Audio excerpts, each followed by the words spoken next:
when you take out the boatload of performance-enhancing drugs, the liver enzymes go down. And when you stay on top of your TUDCA, your NAC, your injectable glutathione, all of that good stuff, liver enzymes are managed even when you're on cycle.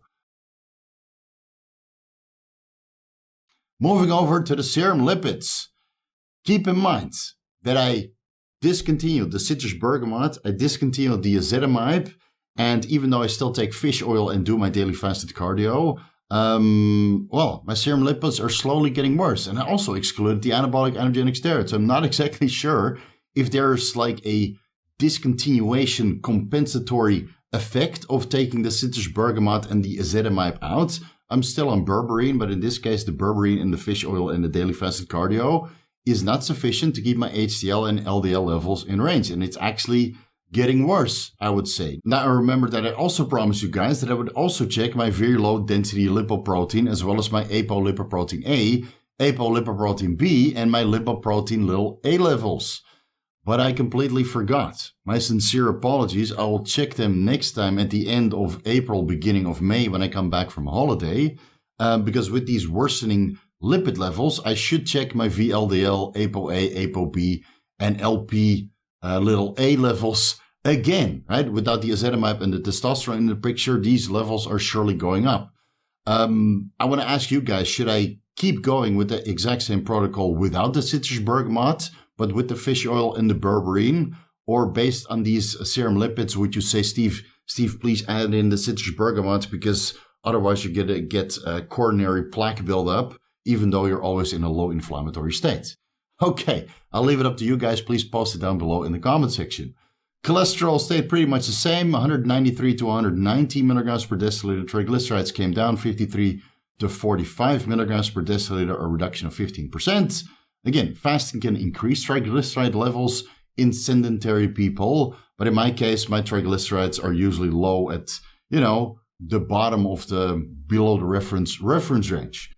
HDL went down with 13%, 45 to 39 milligrams per deciliter, and LDL went up with about 3% from 138 to 142 milligrams per deciliter, which means that my LDL is now 42% out of the reference range. I think they have a couple explanations for this, again, besides discontinuing the citrus bergamot and the ezetimibe and potentially get some sort of compensatory effect, even though the literature says that when you discontinue ezetimibe, the serum lipid levels come back to normal parameters where they were before introducing ezetimibe. But I've been on ezetimibe for maybe 2 or 3 years now, so I don't exactly know where my baseline lipid levels actually are.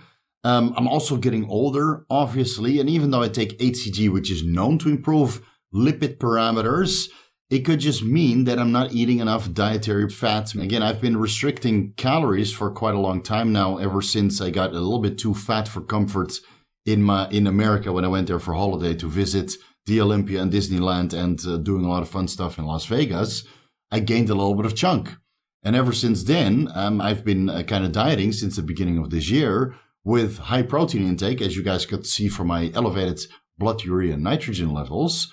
And, moderate fat, maybe 60, 70, 75 grams per day, and a very low carbohydrate intake, besides maybe a little bit of fruit post-workout 4 times per week. My diet model isn't the greatest. I'm sure if I increase my overall healthy fat intake, from avocados or almonds or walnuts, or maybe some olive oil and some more dietary fat from, besides the salmon that I eat every day, maybe adding some beef back into my diet, right? Maybe that will improve my HDL and LDL levels over time. Or I could simply add in the citrus bergamot and use over-the-counter supplements to get that in range in a hurry. Let me know down below. So a lot of things that can influence serum lipid levels, even though in most cases, while I was fasting, my LDL would come down significantly. Keep in mind that your body can also produce cholesterol, and which can by itself increase LDL levels, but that usually happens when you're on performance-enhancing drugs, anabolic androgenic steroids specifically. And this time I've been excluding those for a multitude of weeks already. Liver panel. Now, most of this is actually quite normal, quite representative of what would happen when you're fasting. It is of note that my albumin to globulin ratio is now increasing with 5.3%. Before the ratio was 1.9 and now it's 2, which is out of the reference range. That could be a high albumin due to dehydration, which I don't think is the case, or a low globulin due to malnutrition, which I just mentioned in my diet. And even though I'm on top of my macronutrient and my overall protein requirements, I think my dietary fat intake, as proven by this elevated albumin to globulin ratio, I think my dietary fat intake is simply too low. So do a little prayer for me. I still got a couple weeks to go, but as soon as I go on holiday to Bali and I do my gynecomastia surgery, you bet both of your testicles that my dietary fat intake is going to be significantly higher because, well, you need dietary fat to recover from surgery, besides all of the peptides, which I'm obviously going to run to recover from that surgery in a hurry. My fat intake is also going to go up. And when I go to Bali, my fat intake is certainly going to go up because high fat intake is also good for your libido. And that's why we go on holiday to, well, I'll spare you the details. Bilirubin. Total bilirubin went up with 56% from 0.77 to 1.2 milligrams per deciliter, and direct bilirubin went up with 46% from 0.24 to 0.35 milligrams per deciliter. And that's because I get a lot of hemoglobin metabolism from the autophagy of the red blood cells, which were produced on cycle. Again, I've mentioned this several times before. When you come off cycle, bilirubin levels might go up if your hematocrit and red blood cell count was elevated due to boldenone or primobolan or sleep apnea or anadrol, right? All of those things can increase your hematocrit and red blood cell count containing hemoglobin. When they're destroyed, the hemoglobin spills into the bloodstream. The liver starts metabolizing that into bilirubin. And even though I was taking dietary fiber and TUDCA, serum bilirubin levels still increased. Now, the question here is, if I did a full fast without the TUDCA and without the fiber, how high would my bilirubin levels actually be? Because bilirubin gets reabsorbed in the enterohepatic recirculation. So you dump all of these metabolic waste products into the intestinal tract, and then over time, some of that might actually get reabsorbed. Some of the bile acids containing these metabolic waste products, including bilirubin, whether that's conjugated or unconjugated, that's the difference between total bilirubin and direct bilirubin, some of that gets reabsorbed. And this is why we take fiber, and this is why we promote the excretion with TUDCA, so you can get rid of that in a hurry and keep it in the intestinal tract as it binds to the fiber of the vegetables that I consume. So I guess we will never know, but I have seen it on previous fasts where I did a hardcore fast without supplements and without fiber. So basically just water and maybe a little bit of salt to prevent, a rebound effect when you reintroduce food again. And I distinctly remember that bilirubin levels went out of the reference range as well. So, right, a learning experience for all of us.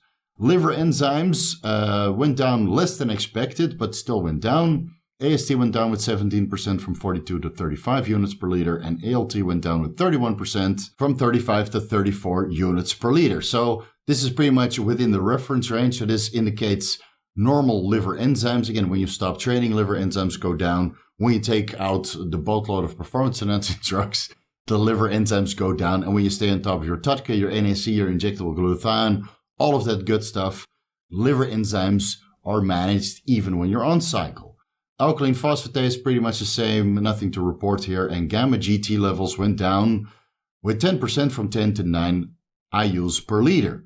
Now, this is below the reference range because I've been megadosing the injectable glutathione for the last year or so. This might even get lower, but usually a gamma GT between 8 to 12 is where my blood work parameters are at.